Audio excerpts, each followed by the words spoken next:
السلام علیکم جی۔ آج ہم سرمایہ داری نظام کے اوپر جو کارل مارکس نے کتاب لکھی تھی داس کیپٹل، اس کے اوپر تھوڑا سا جو ہے نا تبصرہ کریں گے۔ تو سرمایہ داری نظام کا سب سے جو بنیادی نقطہ ہے جس میں کارل مارکس نے داس کیپٹل کا جس سے آغاز کیا وہ جنس ہے، جس کو ہم انگلش میں کموڈیٹی کہتے ہیں، یا پھر جو ہے نا اردو میں جس کو ہم مزید ایلیبوریٹ کریں تو اس کو شے کہتے ہیں۔ شے مثال کے طور پہ کوئی بھی ہو سکتی ہے، کھانے پینے والی یا دوسری روزمرہ استعمال میں جو دوسری چیزیں آتی ہیں جس کو ہم شے کہتے ہیں۔ پنجابی میں بھی ایک چیز کو ہم ویسے شے کہتے ہیں، یہاں پہ ہم اس چیز کی جو ہے نا وہ تذکرہ نہیں کریں گے۔ مثال کے طور پہ جو ہے نا سونا ہے وہ کموڈیٹی ہے، پیٹرول ہے وہ کموڈیٹی ہے، کھانے والی جو ہے نا اجناس ہے جو چیزیں وہ کموڈیٹی میں آتی ہیں۔ اس کے اوپر ایک سرسری سے ہم نظر ڈالتے ہیں۔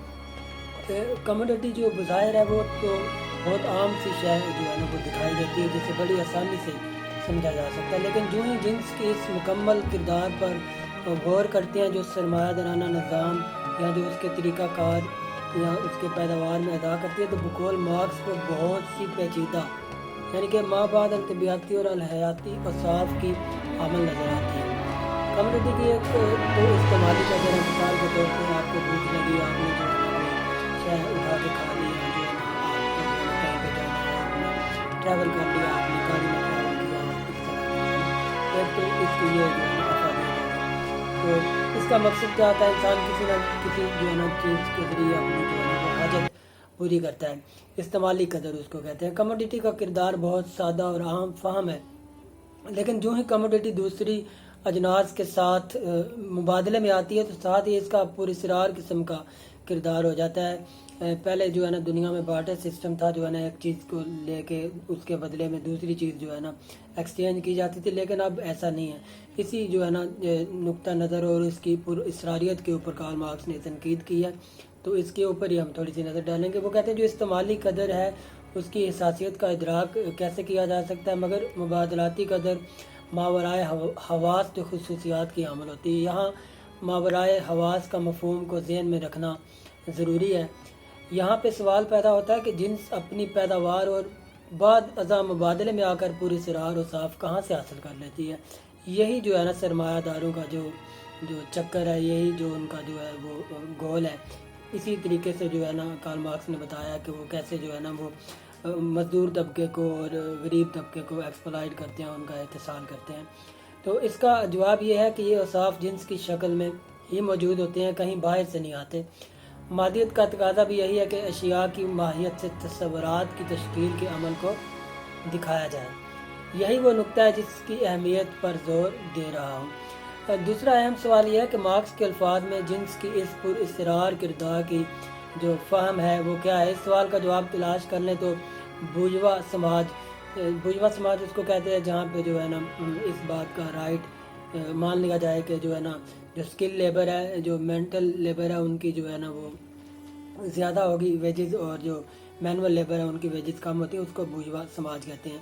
تو جس یہاں پہ جو بورژوا سماج ہے، جس عمل کو مروضیت سمجھا جاتا ہے، اس کے حقیقی فہم کا مطلب بھی سامنے آنے لگتا ہے۔ فرض کریں کہ یہ پوچھا جائے کہ جنس کیا ہے، تو اس کا جواب داس کیپٹل کے الفاظ میں یوں ہوگا کہ یہ انسانی دماغ، اعصاب اور اعضاء کا فطرت پر صرف ہے۔ پیداوار کے اس عمل میں ہی انسانوں کا حقیقی سماجی کردار سامنے آتا ہے، لیکن مبادلے کے عمل میں اجناس کی پیداوار کے سماجی کردار کی جگہ ان کا معروضی کردار لے لیتا ہے۔ یعنی پیداوار کے دوران اصل رشتہ تو انسانوں کے درمیان موجود ہوتا ہے، لیکن مبادلاتی عمل میں انسانوں کے مابین حقیقی رشتے کی جگہ اجناس کے مابین رشتہ لے لیتا ہے۔ انسان یہ سمجھنے لگتے ہیں کہ ان کے درمیان براہ راست کوئی رشتہ نہیں ہے، ان کے جو ہے نا اصل بنیاد اشیاء ہے، یہی رشتہ ہے جو کہ معروضی شکل اختیار کر لیتا ہے۔ لہذا ہم دیکھتے ہیں کہ ایک عام سمجھ میں آنے والی استعمالی قدر سرمایہ دارانہ طریقہ پیداوار میں انتہائی پیچیدہ بن جاتی ہے کہ انسان اپنے سماجی کردار کو پس پشت ڈالتے ہوئے اجناس کی اولیت کو تسلیم کر لیتا ہے۔ انسان اپنے ہاتھ کی پیداوار اس کے سامنے اس انداز میں آن کھڑی ہوتی ہے کہ جیسے اس کی وجہ سے انسانوں کے مابین رشتہ قائم ہوا ہے۔ یہاں واضح رہے کہ کارل مارکس نے اس کے لیے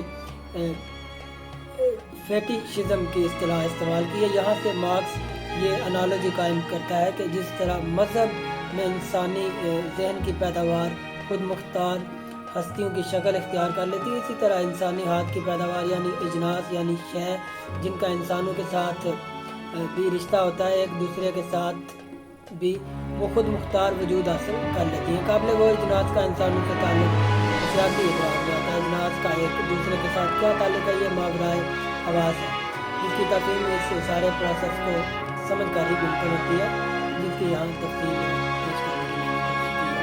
تو یہ ایک جو ہے نا وہ چھوٹا سا ایک 10 کیپٹل میں کارل مارکس نے یہ بات سمجھانے کی کوشش کی ہے کہ جو اجناس ہے، جو شے ہے، جو کموڈیٹی ہے، وہ کس طرح جو ہے نا انسان کے ہاتھ کی پیداوار ہے، لیکن اسی بنیاد کے اوپر جو ہے نا پھر انسان اپنے رشتوں کا اور سوسائٹی کا اور اسی چیز سے جو ہے نا وہ ساری چیزیں جڑ جاتی ہیں اس سرمایہ دارانہ نظام کے اندر۔